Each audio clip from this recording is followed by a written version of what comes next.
Hi guys, today we will talk about how to fix restricted Twitter account on settings. We will click here on settings, then we come here to settings window and we will go down. We will click here on apps, then we come here to apps window and we will just go down here to looking for Twitter app and we will just go down to find Twitter. We will click here on Twitter and we will go to next window here like you say. We will click here on force stop, then we will click here on OK, and we will click here on storage.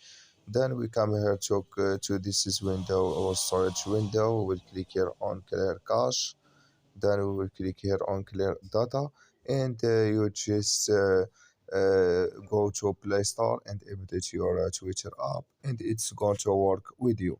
So thank you for your watching. Don't forget to support us by like and subscribe, and see you in next video.